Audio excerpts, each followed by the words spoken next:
La stratégie tester, alerter, protéger, c'est une stratégie qui a évolué tout au long de la crise.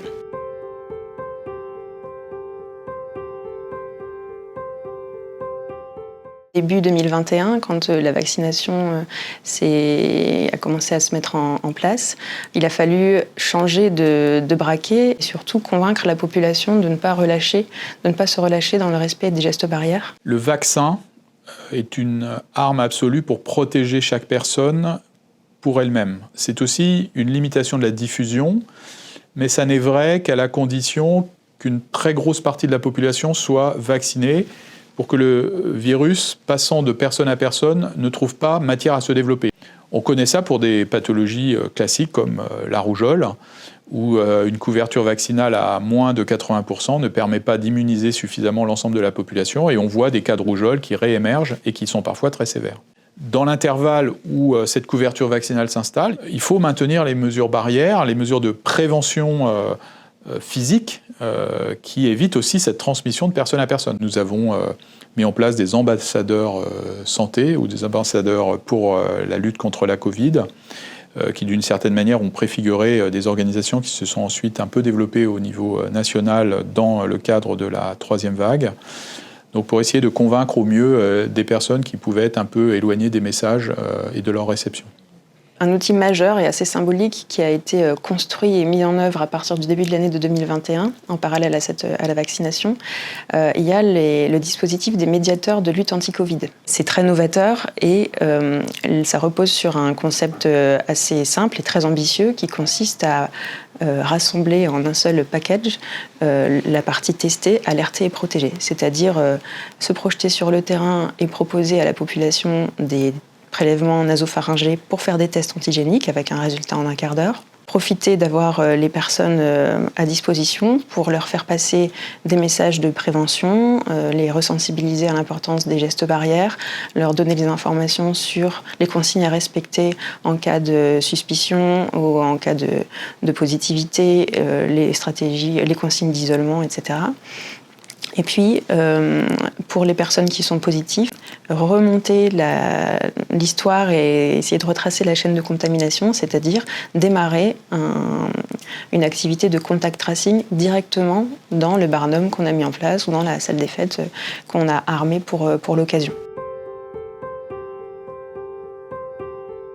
Le contact tracing, c'est une pratique éprouvée, connue, mise en œuvre par les infirmières et les médecins du service de veille sanitaire au quotidien, en temps habituel. Et dans le cadre du Covid, ça a été complètement transformé et ça a été élargi à des professionnels qui n'étaient pas des professionnels de santé. Le dispositif a changé de tête tout au long des mois et de plus en plus, il s'est professionnalisé. Au 1er janvier 2021, au moment où on a la vaccination qui va monter en charge. Côté tracing, on est vraiment professionnalisé, on est prêt et on est beaucoup plus serein. On a régulièrement des réunions entre nous pour se mettre au point sur les évolutions éventuelles de doctrine. Et après, dans l'accompagnement de l'ARS auprès des acteurs de terrain, il faut effectivement régulièrement relayer ces nouveaux messages, ces évolutions de doctrine. C'est vrai que c'est pas toujours évident parce que ça a beaucoup changé, les règles de contact tracing ont régulièrement changé, donc à tous les niveaux de l'agence, dans les échanges qu'on a avec les acteurs de terrain, que ce soit un établissement scolaire, un EHPAD, une entreprise, réexpliquer le pourquoi du comment, les évolutions, pourquoi ces évolutions. Le variant anglais se caractérisait par une transmissibilité augmentée et donc une diffusion de proche en proche plus rapide. Il s'agissait donc de l'identifier comme un facteur de risque supplémentaire, d'où l'intérêt, non pas de savoir seulement que le patient était positif à la Covid, mais qu'il était aussi touché par le variant. Pour cela, une politique d'identification de la séquence génétique correspondante au variant était entreprise, et notamment par du séquençage, dont les résultats sont parfois un peu longs, mais surtout par des techniques dites de criblage.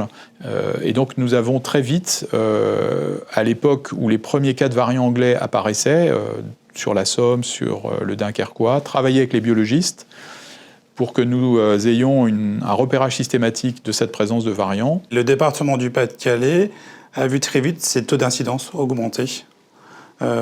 tout comme on avait pu le faire et le constater sur le Dunkerquois. Et donc c'est vrai que le département a été le premier département français entièrement confiné le week-end sur le mois de mars.